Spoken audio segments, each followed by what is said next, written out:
Hello, it's Ren Presents time. I'm your host, Ren, and today my shorts are in a bind. And you want to know why? You want to know why? You want to know why? I'll tell you why. Even as we speak, the Peter Jackson produced epic Mortal Engines is gloriously flopping its way around the globe. That's right. Peter Jackson spent a hellacious amount of money to bring you something new, something different. And you failed to reciprocate with your dollars, with your butts in the seat. Oh no. Whoa, what's this? I don't know. I can't figure this out. I don't understand. Fuck you, Peter Jackson, and your Mortal Engines. I'm gonna go see the third remake of A Star Is Born and see Lady Gaga with the no makeup on. Let's take a look at this epic fail, shall we? So, on the 14th, it debuted at number 3, made about $2 million, which is not great. And then, hearken, the next Friday, the 21st, it dropped to 12th and plunged a precipitous 81% and didn't even clear $1 million. That sucks. That's a bold statement, people.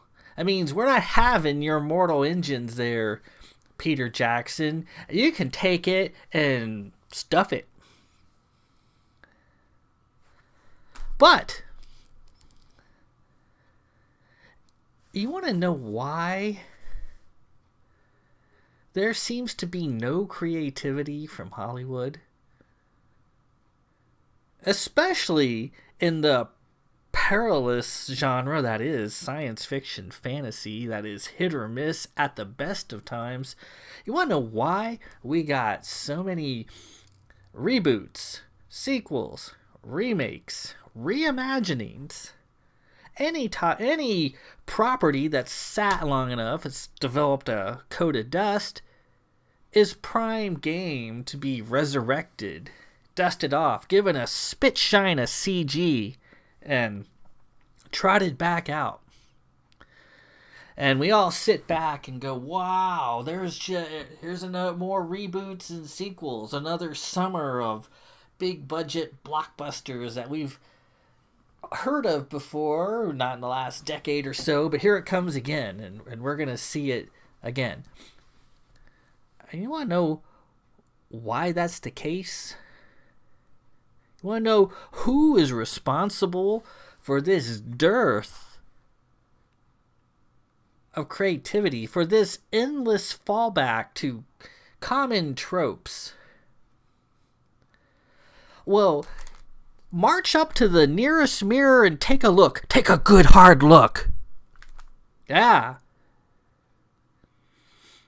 It's your fault.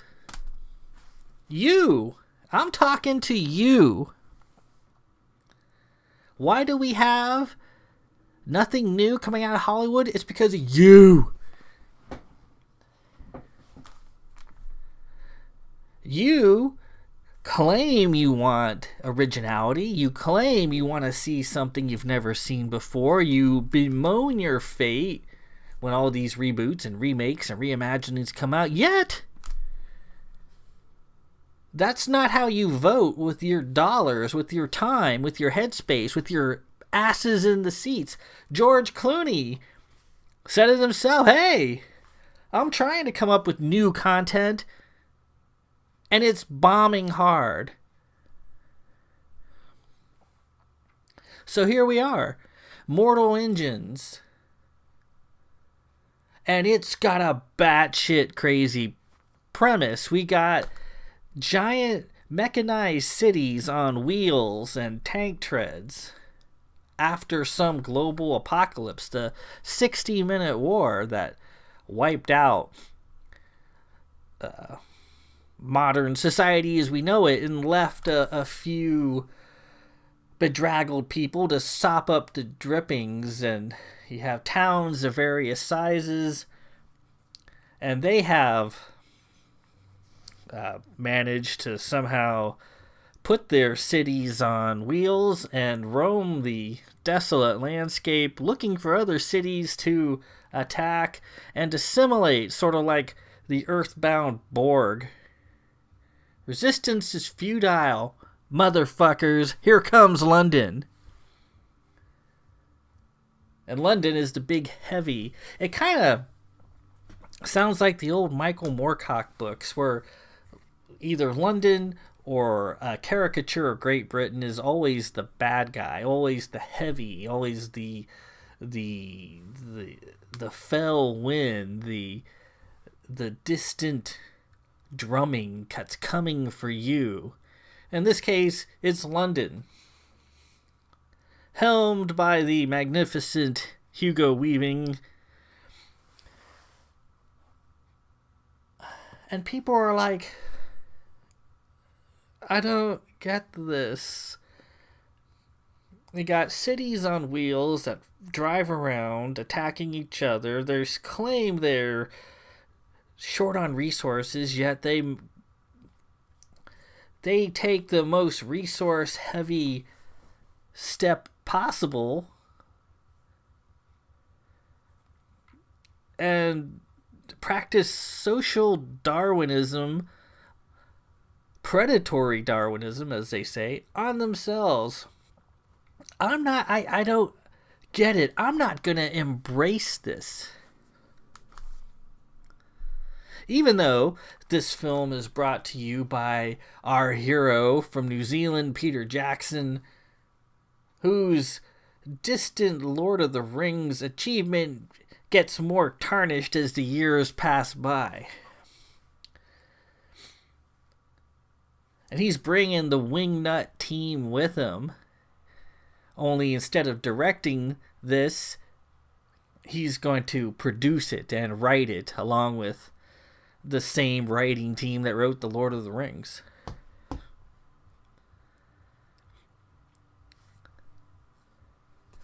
And some people feel duped, like, oh, I thought Peter Jackson was directing it.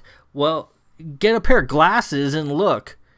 No, he's producing it. It even said on the trailer, produced by those who brought you The Lord of the Rings. Pay attention next time.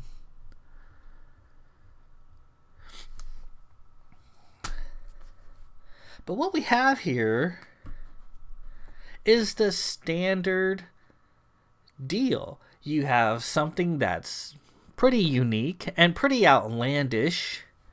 Yes. It's a crazy idea that would have no practical purpose in any sort of real world, but real world is not what you're going to see a steampunk science fiction movie for. You're going to see weird tech. You're going to see outlandish tech. That's so off the chain. You're just like, wow. We got London and it's on treads and it's got a big open mouth festooned with the Union Jack. And it's just swallowing up these little towns. There's got to be some sort of metaphor there. Some sort of social commentary that we're not bright enough to figure out. Or the movie producers weren't bright enough to expand upon. Take your pick.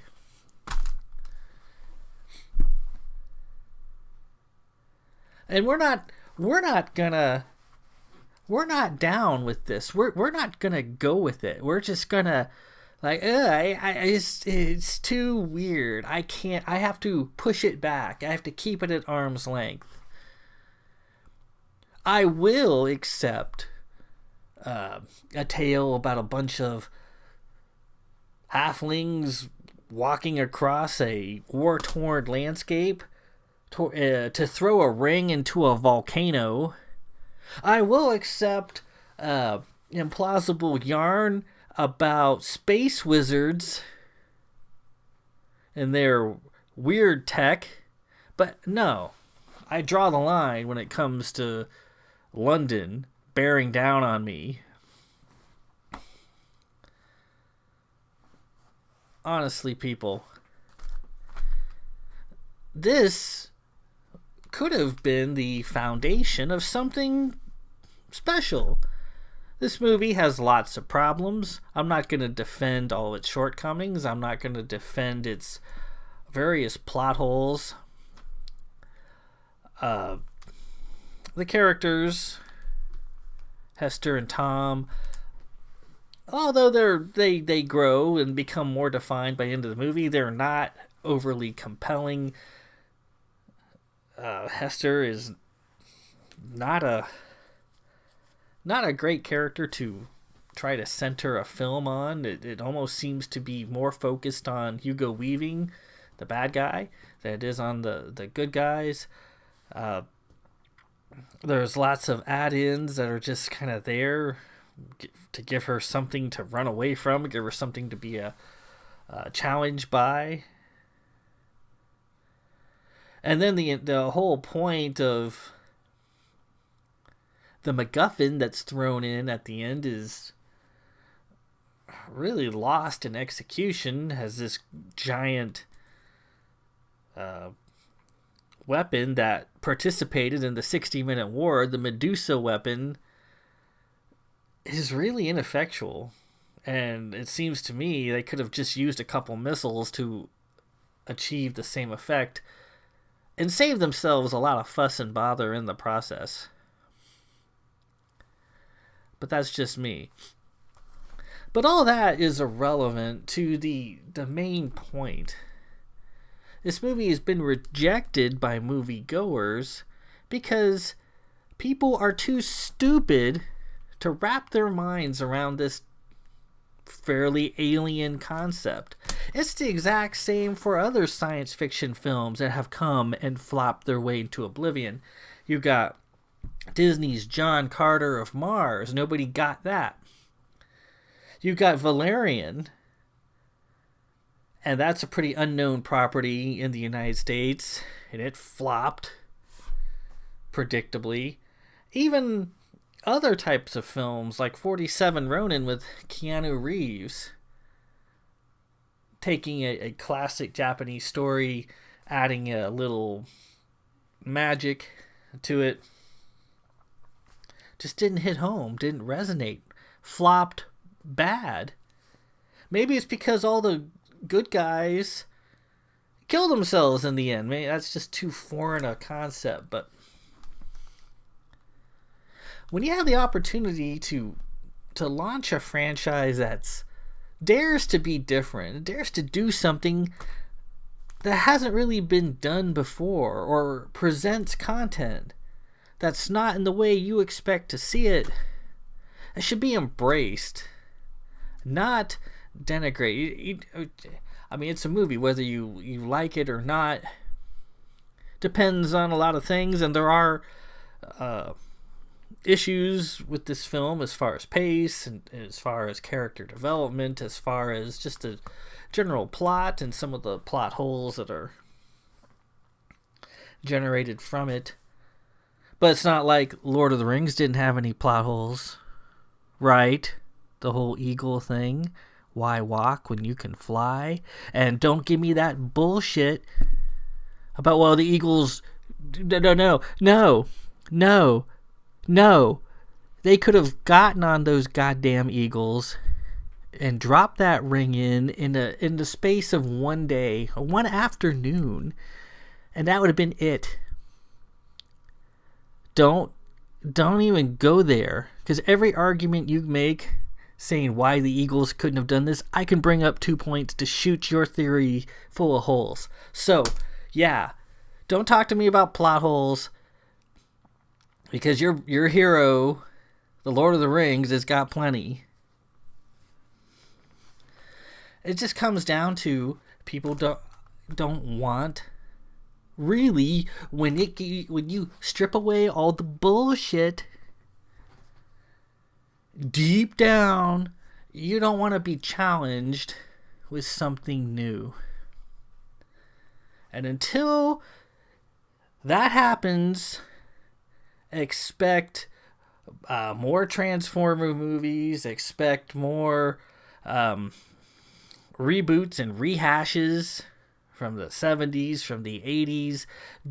Don't roll your eyes. Don't look away. Don't say a word. Just go and watch those films and shut up. Because when it came time to put up or shut up, well, we see what the results are. So, anyways, go ahead and hate me in the comments. I don't care, because nobody's listening anyway. So, until next time, this is Ren Presents. I am Ren. And you know what? Just to piss all you people off, I'm going to go see Mortal Engines again.